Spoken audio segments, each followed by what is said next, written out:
Welcome to the latest episode of Branding the Experience, where we discuss ways how we can create environments where employees actually want to come to work and customers want to keep coming back. I am Ken Bader, your host for Branding the Experience, and I'm also your organizational culture and world-class service standards expert, here with our latest episode, Overwhelm and the Experience. Now, earlier this week, I shared an article that I wrote a couple years ago in CU Business Magazine about overwhelm within the culture and how that isn't always a bad thing. And then also introduced in the Cool Culture Corner podcast the idea of stress versus distress.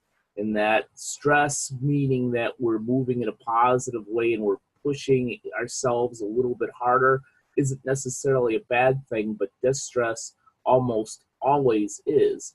I want to talk about overwhelm and what that does to the experience for the customer, member, or client. Now, I believe that the positive stress, much like I talked about in Cool Culture Corner, can have very good results in the customer experience. To give you an example, there was a restaurant that I used to frequent quite a bit.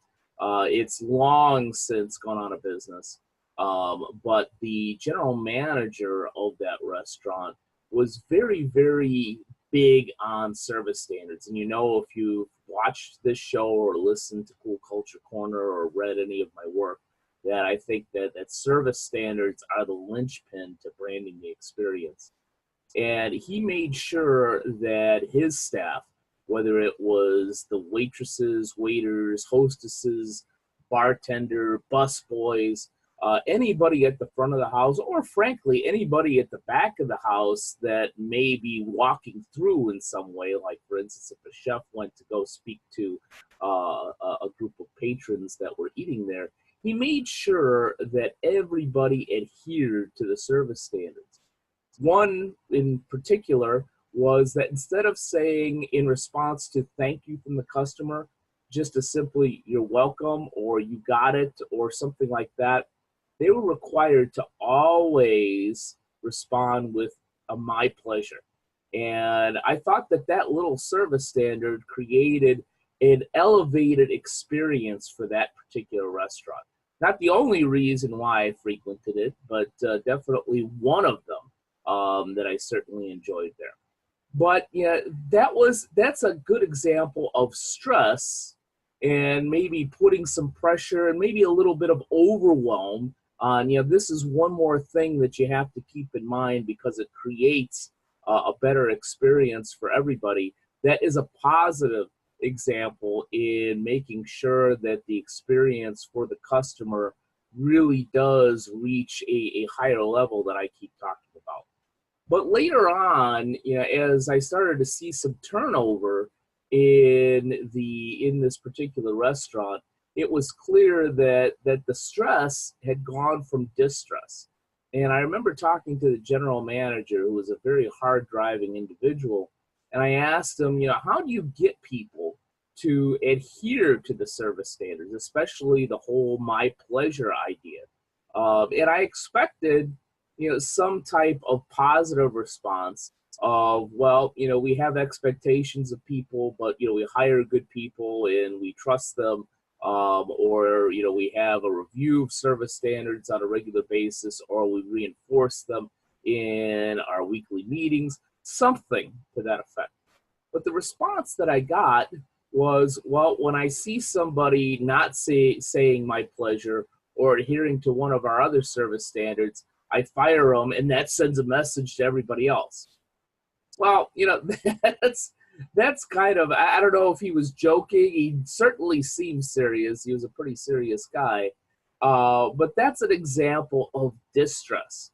And I noticed that, after he began to push people too far, that the experience, really did suffer.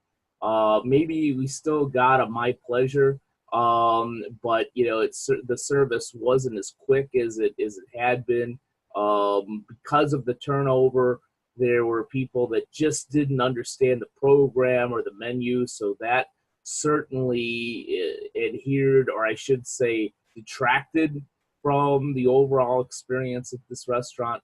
And then what eventually happened was the general manager got fired. I guess he was firing too many people and creating so much distress that the owner actually felt that he had to come in and make a change.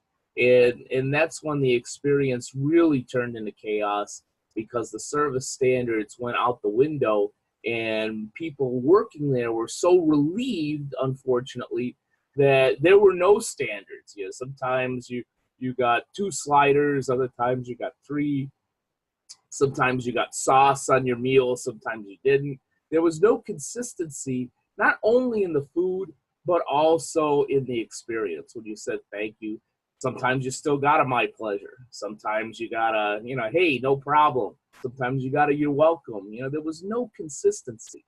So that's an example of overwhelm and what that does to the experience. Now, what can we learn from that?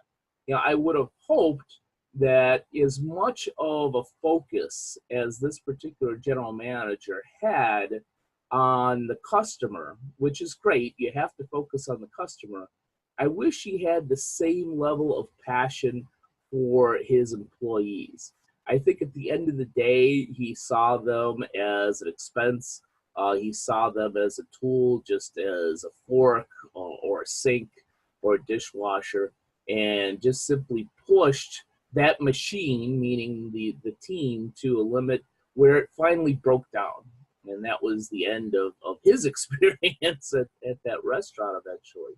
I think that if he could have just simply given some of the same passion to his employees as he did to his customers and say, hey, this is how we do things here, but let's do things right the next time and make sure that doesn't happen again.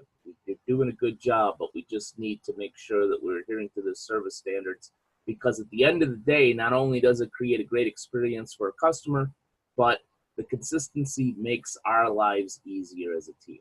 So watch that overwhelm as it affects the experience for your customers, your members, or your clients. And that will help you to brand the experience at a very high level at your unique business. Thanks for spending some time with me today. Take care. Now a word from our sponsor, Bader Training and Consulting. BTC is the creator of the B plus C plus S formula.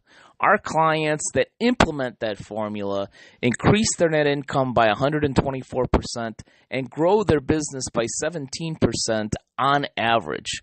The best place to start working with Bader Training and Consulting is with our B plus C plus S audit.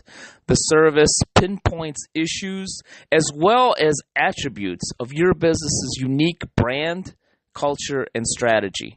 Learn more or sign up for a B plus C plus S audit at www.btcinc.net/BCS-audit.